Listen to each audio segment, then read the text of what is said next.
People think that anxiety and depression are chemical imbalance of the brain, but it's really an imbalance of the gut.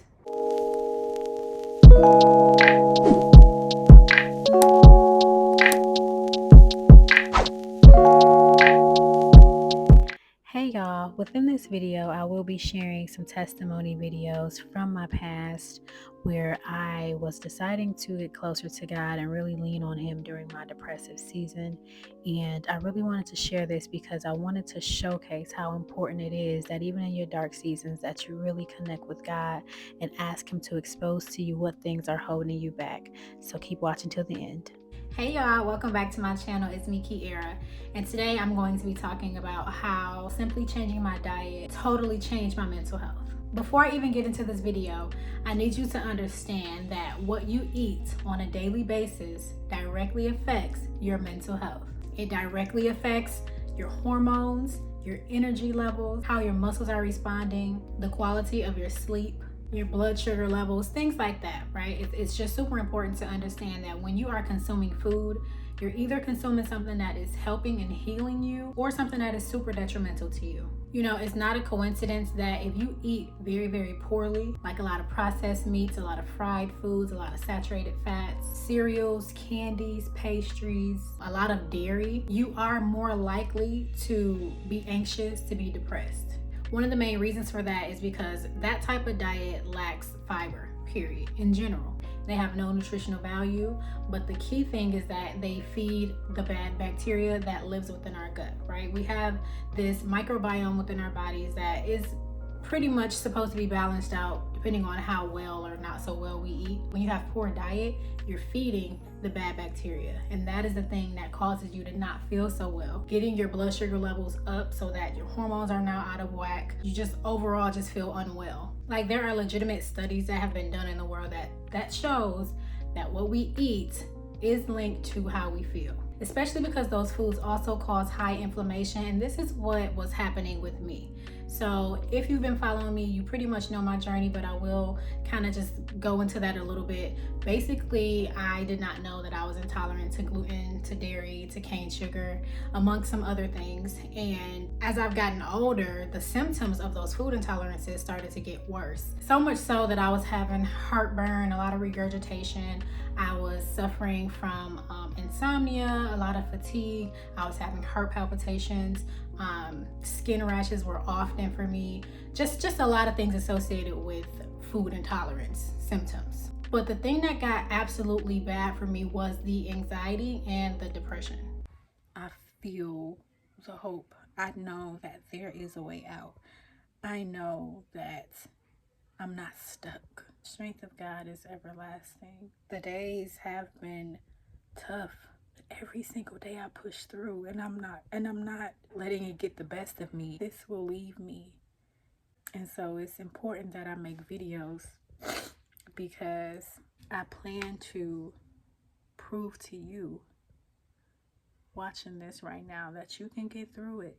People who consume vegetables, fruits, low meat intake, dairy-free, things like that, they generally have lower depression rates. But people who eat fast foods and things like that, a lot of what I was eating in the past, have very, very high depression rates because foods directly affect our emotions. And I was caught in this cycle of eating to feel good and also feeling good, so then I wanted to eat. So having an emotional attachment to food was definitely problematic for me because once you get stuck in that cycle, it's really hard to get out of that. But the reason that food controls our emotions is because our hormones are affected by what we eat.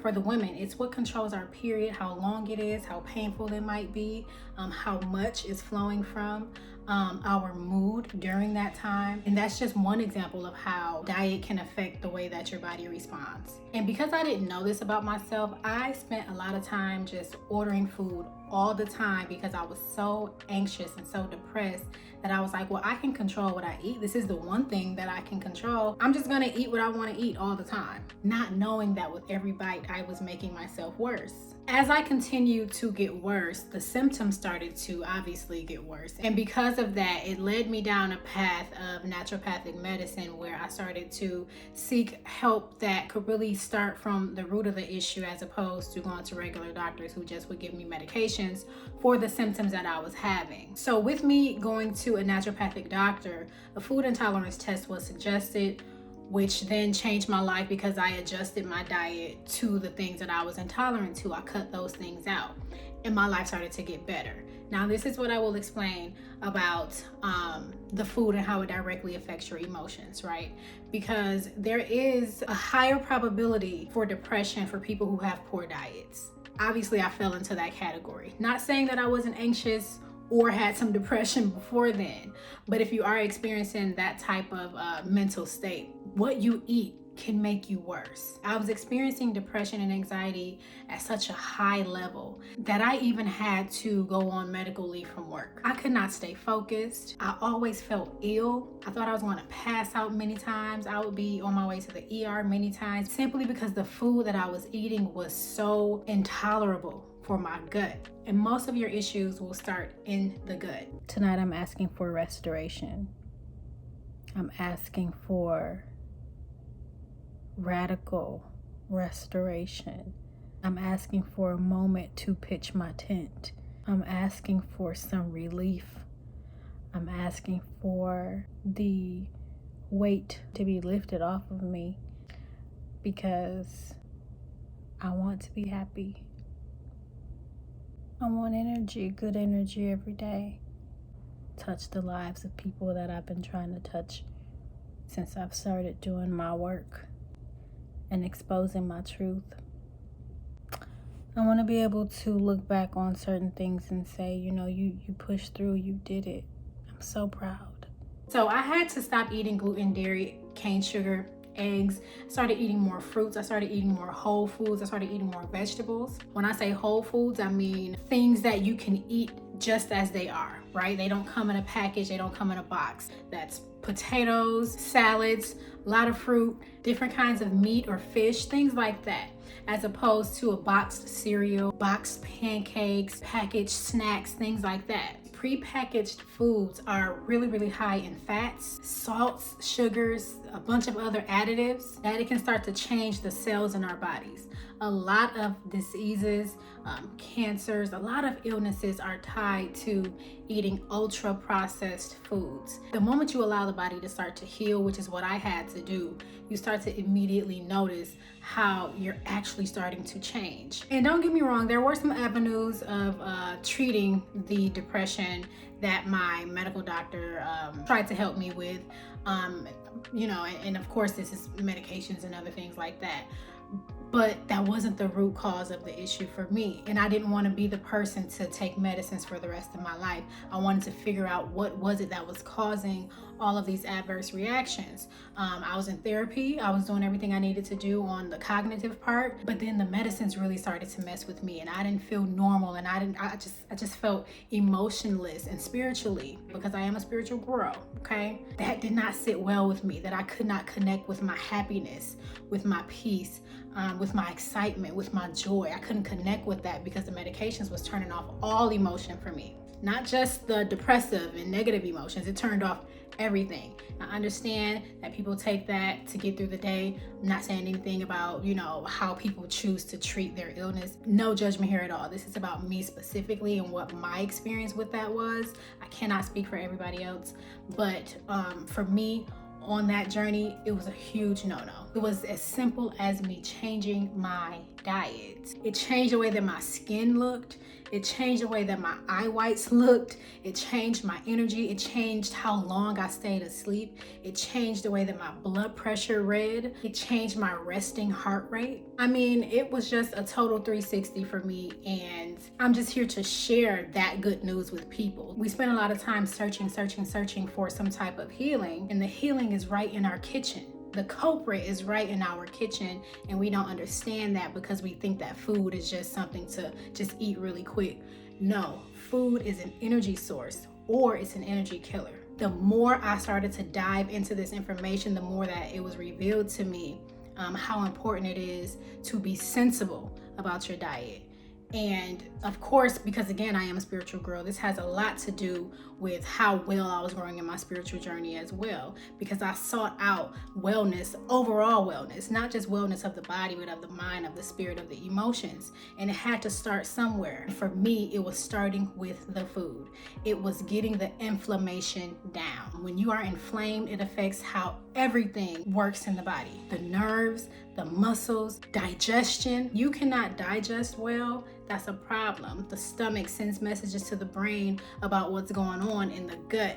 And when they speak to each other, sometimes a result of that is anxiety and depression. We underestimate the fact that the gut is the second brain. You got your brain up here in your skull, but you also have a second brain, which is your gut, because it controls everything. If the gut is not happy, the rest of you will not be happy. When the permeability of your gut is affected and your gut becomes irritable, it slows down everything. Sometimes it is a little bit tricky because a lot of times when you are anxious, it slows down your digestion. And when your digestion slows down, that opens the door for an overgrowth of that same bacteria that talks to the brain, right? It opens the door for constipation, for irritable bowels, for a bunch of other gut illnesses. But also because you're not eating well, it can increase the acid production in the gut, which also means more issues to come. So this is why a fiber-rich diet is so important for the person that may be experiencing depression. You have to clear the gut. If you clear the gut, it's just like clearing the mind. High levels of those over-processed sugars in candy can really lead us down a path of anxiety and depression. So sometimes you might think that you're suffering tremendously from anxiety and depression, but really you're just overloaded with these highly oversaturated fats and sugars, extra processed foods. You just need to give your gut a chance to clear itself so that you can start to decrease the amount of bacteria that's living in the gut that's causing you all these different issues. Listen, it just opens the doors for so much healing. I cannot even explain to you what that depressive season looked like for me. Some people have depressive episodes. That was a depressive season for me, okay? It was almost a year long and it was petrifying, but the answer was in the food. So if you were like me, you know, just eating everything and not really caring or giving much thought about what it might be doing inside of the body, you really don't pay attention to that kind of thing. And so you look for the medicines and you look for all of the different avenues to try to heal yourself, when really the key is to heal your gut first. People in this generation are really rapidly increasing with stomach cancer percentages, and the amount of people with depression these days is skyrocketing. It's very scary. It would be beneficial to get a food intolerance test, but I say just start small and figure out how you can decrease your sugar intake, how you can decrease your dairy intake. If you're intolerant to gluten, how you can decrease your gluten intake. Figuring out how to fit more fiber into your diet. It's not an easy journey because the way that we eat, we've been eating for a long time, and so it's not an easy transition, but it is worth it, okay? Especially if you've been suffering from anxiety and depression like I was. If you want to hear more about this and dive a little bit deeper in this conversation, just let me know and I will make another video talking about this. But in the meantime, make sure that you like, comment, and subscribe.